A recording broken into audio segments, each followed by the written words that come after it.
നമസ്കാരം. ഇറാനെതിരെ ഇസ്രായേലും അമേരിക്കയും നടത്തുന്ന യുദ്ധം ഇപ്പോൾ രണ്ടാമത്തെ ആഴ്ചയിലേക്ക് കടക്കുകയാണ്.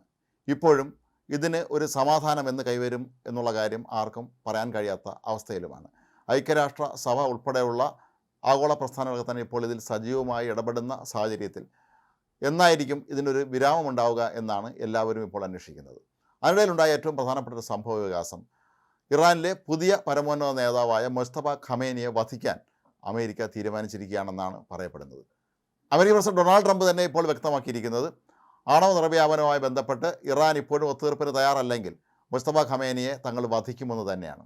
ഇതിനുള്ള ചുമതല ഏൽപ്പിച്ചിരിക്കുന്നത് ഇസ്രായേലിനെയാണ് എന്നുകൂടി അദ്ദേഹം കൂട്ടിച്ചേർത്തിട്ടുണ്ട്. ഇത് വളരെ പ്രധാനപ്പെട്ട ഒരു കാര്യമാണ്. അമേരിക്കൻ പ്രസിഡന്റ് തന്നെ പറയുന്നു മുസ്തഫയെ തങ്ങൾ വധിക്കും, അതിനുള്ള ചുമതല ഏൽപ്പിച്ചിരിക്കുന്നത് ഇസ്രായേലിനെയാണ് എന്നാണ്. മുസ്തഫ ഖമേനി ഇപ്പോൾ എവിടെയാണ് എന്നുള്ള കാര്യം ആർക്കും അറിയില്ല. കഴിഞ്ഞ ദിവസങ്ങളിൽ തന്നെ പുറത്തു വന്ന റിപ്പോർട്ടുകൾ അനുസരിച്ച് ഇതിന് കാലിന് പരിക്കേറ്റിട്ടുണ്ട് എന്നാണ് പറയപ്പെടുന്നത്. ഇത് ഇറാനിയൻ മാധ്യമങ്ങൾ സ്ഥിരീകരിച്ച വാർത്തയാണ്. കാലിന് തന്നെയാണ്, മറ്റെന്തെങ്കിലും ഗുരുതരമായ പരിക്ക് അദ്ദേഹത്തിനുണ്ടോ ജീവിച്ചിരിപ്പുണ്ടോ എന്നുള്ള കാര്യമൊന്നും ആർക്കും അറിയില്ല. എങ്കിൽ പോലും അമേരിക്കൻ പ്രസിഡന്റ് ഇപ്പോഴും കടുത്ത നിലപാടിൽ തന്നെയാണ് തുടരുന്നത്. ഇറാനെ ഒരു പാഠം പഠിപ്പിക്കുക എന്നുള്ളത് തന്നെയാണ് ട്രംപിൻ്റെ ലക്ഷ്യവും. കഴിഞ്ഞ ദിവസം 28-ന് അമേരിക്കയും ഇസ്രായേലും ഇറാന് നേർക്ക് ആക്രമണം ആരംഭിക്കുമ്പോൾ പൊതുവെ എല്ലാവരും കരുതിയിരുന്നത് 3-4 ദിവസങ്ങളിലെല്ലാം അവസാനിക്കുമെന്നാണ്. പക്ഷേ ഇപ്പോൾ 2 ആഴ്ച ആകാൻ പോയിട്ടും ഇപ്പോഴും പോരാട്ടം തുടരുകയാണെന്ന് മാത്രമല്ല, ഗൾഫ് രാജ്യങ്ങളിലുള്ള അമേരിക്കയുടെ സൈനിക താവളങ്ങളിലേക്ക് ഇറാൻ നിരന്തരമായി മിസൈൽ ആക്രമണം നടത്തുകയാണ്. ഇതിന് കനത്ത തിരിച്ചടി നൽകാൻ തന്നെയാണ് ഇപ്പോൾ ഇസ്രായേലും അമേരിക്കയും തീരുമാനിച്ചിട്ടുള്ളത്.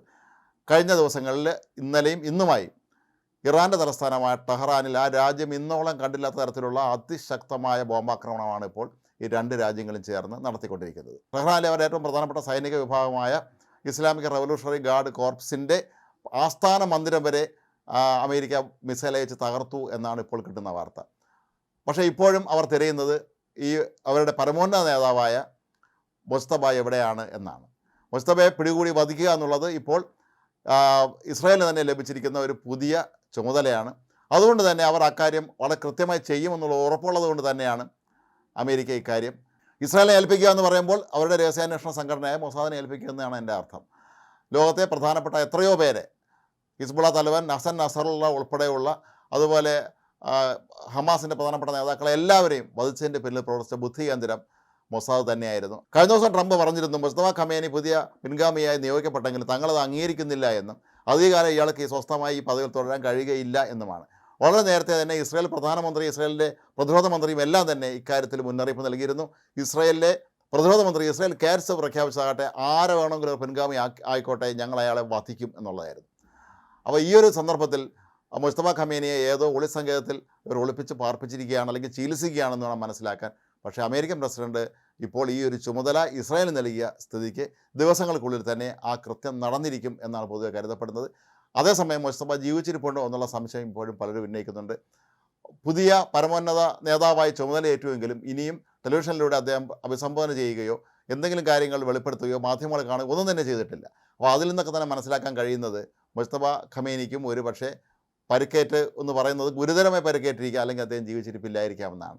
ഏതായാലും അമേരിക്കയെ സംബന്ധിച്ചിടത്തോളം ഇറാനെ തകർക്കുക എന്നുള്ളവരുടെ ആ ലക്ഷ്യം തന്നെയാണ് ഇപ്പോൾ പൂർത്തിയായിക്കൊണ്ടിരിക്കുന്നത്.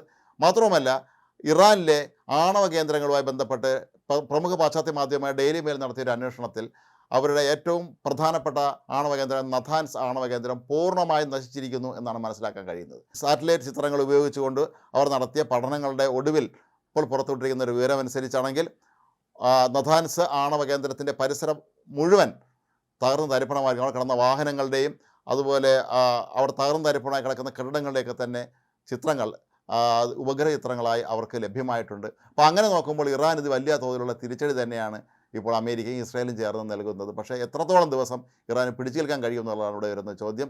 ഇപ്പോൾ ഹോർമുസ് കടലിടുക്കിൽ അവിടെ മൈൻ സ്ഥാപിക്കാൻ ഇറാൻ നടത്തിയ ശ്രമങ്ങൾ പരാജയപ്പെട്ടു. ഏതാണ്ട് 16ഓളം ഇറാൻ്റെ കപ്പലുകൾ ഇതിനോടൊപ്പം തന്നെ തങ്ങൾ മുക്കിയതായി അമേരിക്ക അവകാശപ്പെടുന്നുണ്ട്. അപ്പോൾ അങ്ങനെ നോക്കുമ്പോൾ മുസ്തഫ ഖമേനി പിടികൂടുക, വധിക്കുക എന്നുള്ളത് ഇപ്പോൾ ഇസ്രായേലിനെ സംബന്ധിച്ചിടത്തോളം വളരെ നിസ്സാരമായ ഒരു കാര്യമായിട്ട് തന്നെയാണ് നമ്മൾ കണക്കാക്കേണ്ടത്.